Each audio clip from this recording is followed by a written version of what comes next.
Ça faisait longtemps que je n'avais pas vu un château aussi impressionnant. Perché sur son éperon rocheux, il domine la campagne environnante. Je suis à Vitré, une cité de caractère de 18 000 habitants.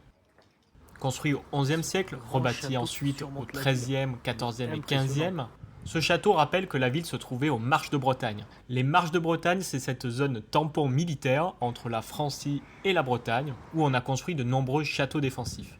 J'ai continué ensuite mon tour en ville et j'ai été tout autant surpris. Les ruelles pavées sont parfaitement conservées, bordées de maisons à pans de bois, de porches travaillées, de façades sculptées, et puis j'ai souvent croisé l'hermine, l'emblème de la Bretagne.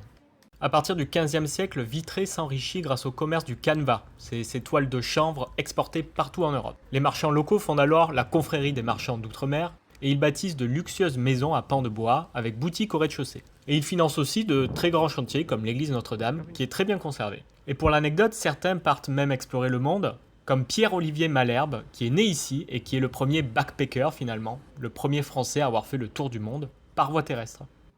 Bon, ce qui est sûr, c'est que j'ajoute cette ville à ma carte des lieux favoris, et je vous recommande de la visiter lors d'un détour vers Rennes, surtout un jour de marché où il doit y avoir encore plus d'animation.